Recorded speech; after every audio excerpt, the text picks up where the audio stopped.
A businessman and a philanthropist, Clement Stone, said, "Have the courage to say no. Have the courage to face the truth.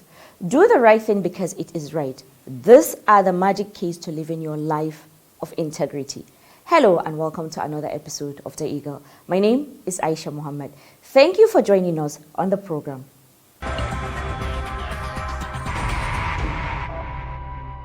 The chairman of the Economic and Financial Crimes Commission, EFCC, Abdurrashid Bawa, has vowed that smugglers of premium motor spirits PMS in the country will face the full wrath of the law. Bawa issued this stern warning in a remark at a stakeholders' engagement on high PMS evacuation code named Operation White 2 at the NNPC Towers, Abuja. Aisha Gambari is our guide. The anti-corruption czar said the issue of smuggling of petroleum products in the country is worrisome, informing that the EFCC is fully committed to the special operation designed to check the activities of economic saboteurs, assuring that Nigerians can be rest assured that the EFCC under his watch will do all that is possible to ensure that those found perpetrating the crime are brought to book and that justice is served for the benefit of all. We are all Nigerians. And as Nigerians, we need a better country for ourselves. The problem has been highlighted by the GMD, the MD, as well as the leader of Operation White. And we in the EFCC, we were from the beginning very happy to be part of this Operation White. For the singular reason that it's part of our responsibility to ensure that we prevent as well as enforce our laws that has to do with economic and financial crimes. It's quite disheartening to see what is happening. Looking at where we come from, if you remember very well, in 2012, we were faced with the problem of petroleum subsidy fraud, where tirelessly at the EFCC were able to unravel a lot of fraud going on there, from volume falsification to alteration of bill of lading dates to non-payment of our recovery, as well as what I call single importation and double subsidy payment, etc., etc. And we are still, trying to recover about 50 or so billion that we have identified in the fraud. But now it's a different ball game. NNPC have taken over the responsibility of this importation. The problems have more or less been curtailed. But then this issue of smuggling of petroleum product, we are part of it. We'll continue to be part of it.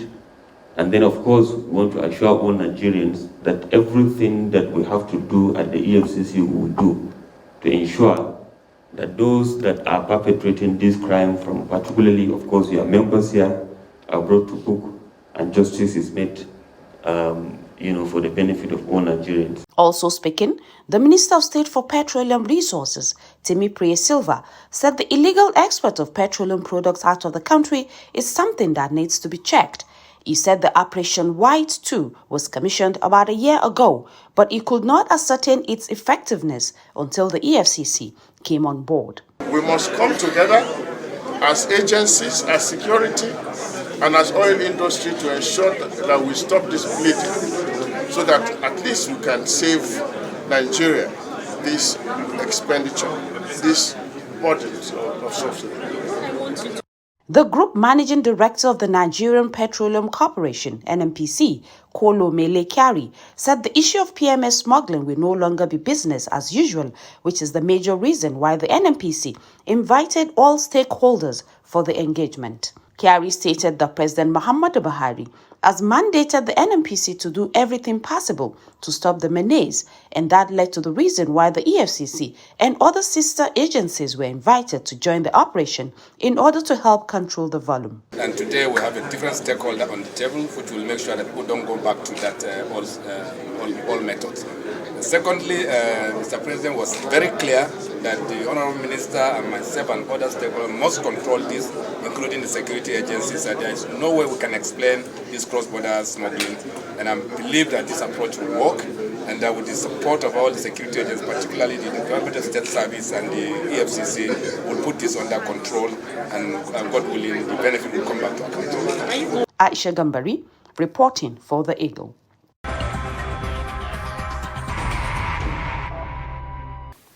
The Economic and Financial Crimes Commission EFCC and the Code of Conduct Bureau CCB are to strengthen their collaboration in the fight against corruption in Nigeria.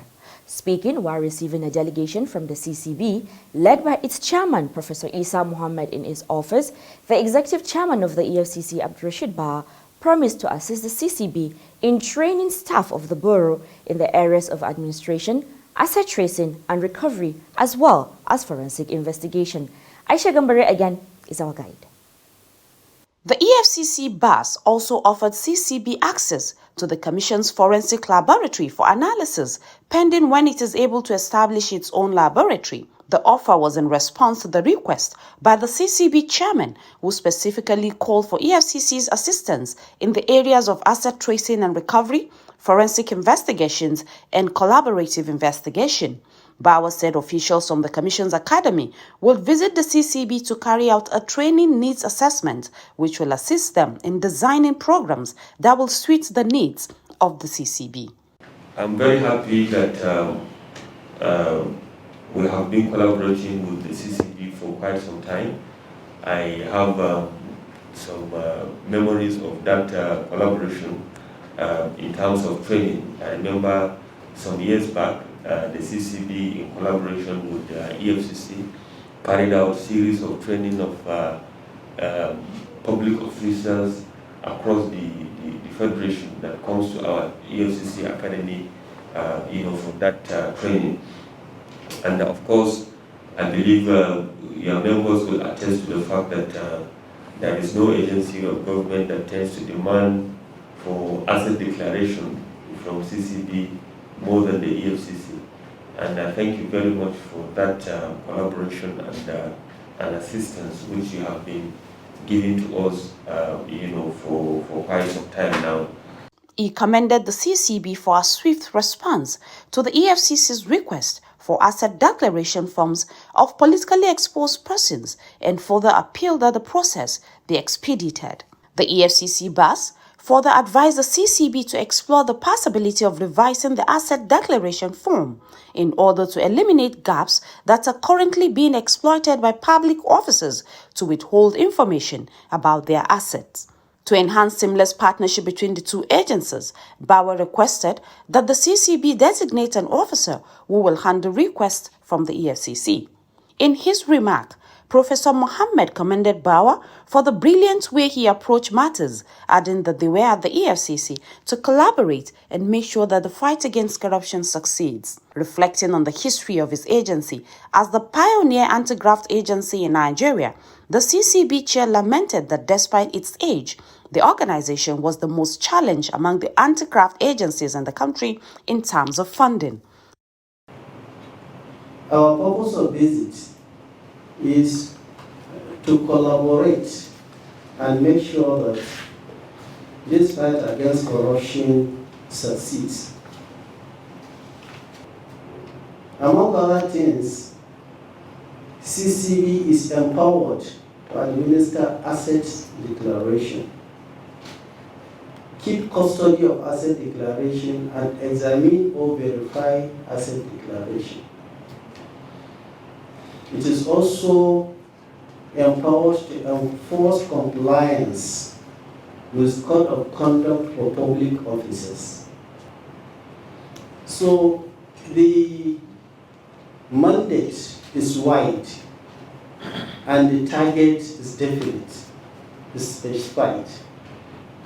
but the mandate is very wide.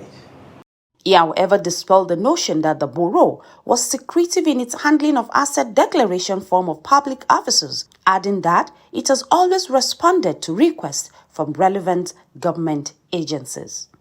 Aisha Gambari, reporting for The Eagle.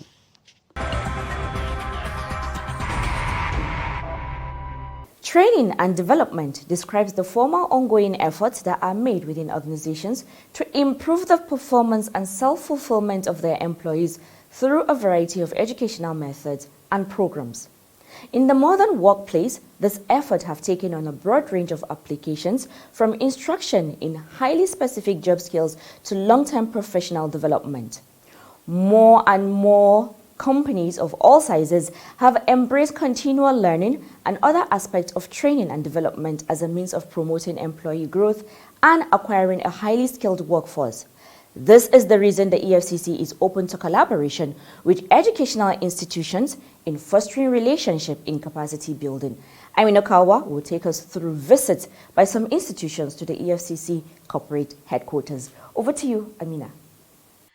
The executive chairman of the EFCC, Abdul Rashid Bawa, has reiterated the Commission's readiness to implement the Memorandum of Understanding (MOU), which it signed with the Ahmadu Bello University Zaria to run specialized programs relevant to the manpower needs of the EFCC. He stated this when he received a delegation from the Ahmadu Bello University, led by the Vice-Chancellor, Professor Kabir Bala, at the Commission's headquarters in Jabi, Abuja. The EFCC and ABU had in 2020 signed an MOU on training, with both committing to partner in the design and running of specialized programs in areas relevant to the work of the Commission, including anti-corruption studies, forensic accounting, cybercrime investigation, and digital forensics. However, the implementation of the MOU was stalled due to the COVID-19 pandemic. Speaking during the visit, Professor Bala said one of the reasons for their presence in EFCC was to discuss the modalities for the commencement and implementation of the MOU, as it is of benefit to both institutions and the country at large. In his response, Bawa expressed excitement about the initiative. He, however, observed that there was need for a robust and specialized curriculum, carefully vetted with logical sequencing to adequately meet the needs of the Commission. He assured the team of EFCC's readiness for the implementation of the MOU without further delay. In another development, the executive chairman of the Economic and Financial Crimes Commission, Abdul Rashid Bawa, reiterated the Commission's commitment to improving the knowledge and capacity of its officers through training. He made this disclosure when a delegation from Nile University of Nigeria, Abuja, led by the Vice-Chancellor, Professor Usman Nur Araz, paid him a courtesy visit at the Commission's headquarters. The EFCC boss said the Commission has always leaned towards acquiring knowledge, which is why the founding fathers of the EFCC felt the need to establish a training and research institute, which later metamorphosed into the EFCC Academy. He expressed willingness to collaborate with institutions of learning towards achieving the Commission's set objectives. In his remarks, the Vice-Chancellor, Nile University, Professor Usman Nur Araz, thanked the EFCC boss for receiving them and informed him that they were at the Commission to explore ways they could assist the fight against corruption through training support to the EFCC. He spoke elaborately on some cutting-edge programs, especially at the postgraduate level, which he said will suit the career needs of the officials of the Commission. The Vice-Chancellor pledged to work hand-in-hand with the Commission to make Nigeria a better place. Amina Kawa, reporting for The Eagle. Economic governance consists of the processes that support economic activity and economic transactions by protecting property rights, enforcing contracts, and taking collective action to provide appropriate physical and organizational infrastructure. We have the head economic governance of the EFCC, Adebayo Adeniyi, who will shed light on the workings of the economic governance section of the EFCC. Basically, the economic governance section was one of the first sections that were created in the commission way back 2005. That was when the commission actually started up. So, and basically what we do, we investigate PEP cases. That's politically exposed people. Those are the cases we investigate here. When I say politically exposed people, people in government, like governors, MDAs, that is ministry, department, and agencies. Those are the investigations we do here. Also, we liaise with foreign law enforcement agencies too. Because of the nature of the investigations we do, which involves high-profile people that have assets abroad. So sometimes we liaise with foreign law enforcement agencies to trace properties related to whatever investigation we're doing. Once we see that the monies or funds stolen are used to purchase assets abroad, we usually do that with liaise with. Then we also get MLATs, that is the mutual legal assistance from the Office of the Attorney General. Once there are complaints from abroad and they needed assistance for us to do one or two things for them relating to probably they have a suspect over there that they are investigating and they needed some information back here from us, we usually go about maybe the account statements, tracing the properties of such people over here. We also do that in EG. So these are basically, although I just say this is in a nutshell, when it comes to investigation, actually, it's actually broad, very, very broad. The way they go about siphoning, misappropriating funds are in different forms. And you can only know this when you start off your investigation. For instance, when it comes to contract inflation, when it comes to sending people on courses, they are inflated and things like that. So there are various ways in which these PEP people, and when it comes to issues of governors, we have issue because it's a thing that has been going on for long. These security funds, this is another way of, diverting money, which we've always been trying to look into that issue. We've tried a lot. When it comes to ministries, agencies, you look at contracts.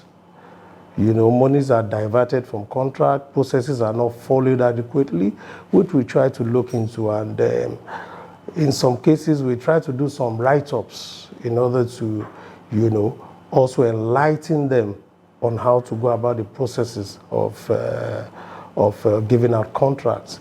We make sure because when we investigate like this, we talk to some of their directors, high position officers there. We talk to them and we make them understand that they have to follow the Procurement Act because it is there for them to follow.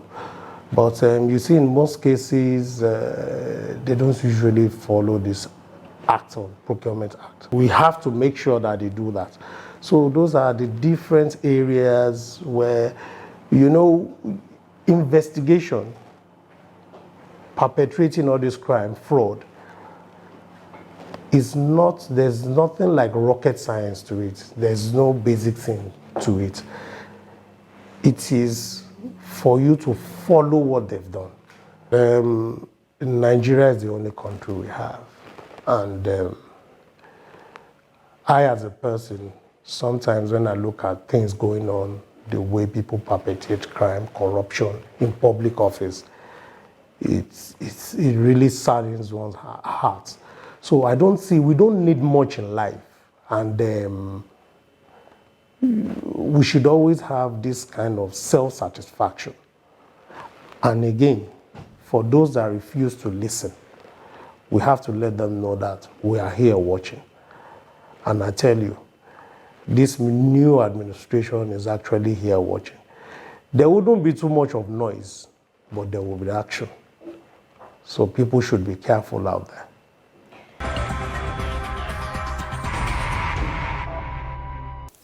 Retirement refers to the time of life when one chooses to permanently leave the workforce behind. It is an exciting time in a person's life. they have worked hard to build their career and can step back and appreciate how far they've come. Not only is it a time for reflection, it's also a time for them to look forward and spend time with the people they care about, doing the things they love.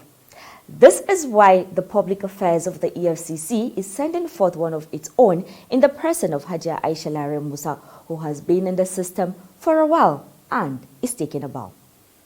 The Executive Chairman of the Economic and Financial Crimes Commission, Abdul Rashid Bawa, has enjoined staff of the Commission to be consistent and approach their jobs with passion.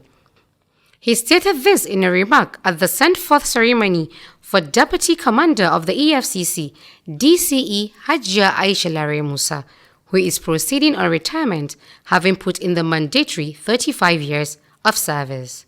Bawa said the passion Lare Musa exhibited for her job made it look as if she was just joining the service, like a level 8 officer who had 35 years to retire. One thing that struck me the most about her is the fact that she worked as if she is just joining the service, as if she is on grade level 8, having 35 years to go. That means she has maintained consistency and passion for the job that she loves to do till the very end of it all. And that is one thing that I will urge all of us to see to it also, of course, to use her as an example. Speaking earlier, the commandant of the EFCC Academy, Ayo Olowonihi, called on the staff of the Commission to live peacefully with one another, stressing that this is necessary so that once retirement comes, officers will leave the service as friends. Better is the end of a thing than the beginning thereof. Ajia, well, like Mrs. Ayodele said, I've known you for a couple of years. 35 years ago when you began this race, you thought it was a long race. I thought so. I tell you what, a few days ago I clocked 31. 31 in this race. As you say, Ayodele said, look, soonest you will look back and there are people just queuing up behind you. I decided I would come here today because the EFCC is doing things that never used to be done. People have left here. Well, I was away for all of 5 years. And some colleagues left here. But I didn't hear the news that they were sent forth like this. So when I got a call sometime last week that Ajia will be leaving on the 23rd and the department will be doing this, I said, I'll be there, but God spares my life. Because you are doing something good. In her valedictory remarks, Hajia Lare Musa thanked God for making it possible for her to leave the service in good health. She also thanked the chairman and the entire staff of the commission for coming out to identify with her. She used the opportunity to advise her colleagues to strive to be a blessing to others, stressing that everyone must all learn to forgive one another so as to live in peace. I'm really overwhelmed with all the kind words you said and best wishes. And I really appreciate. Today is no time to speak grammar. I have mixed feelings. Today is supposed to be my happiest day because I have put in 35 years in service. Hajia Lare Musa, on behalf of the entire management and staff of the EFCC, particularly the staff of the Public Affairs Department, accept this as our sent forth gift to you. While you have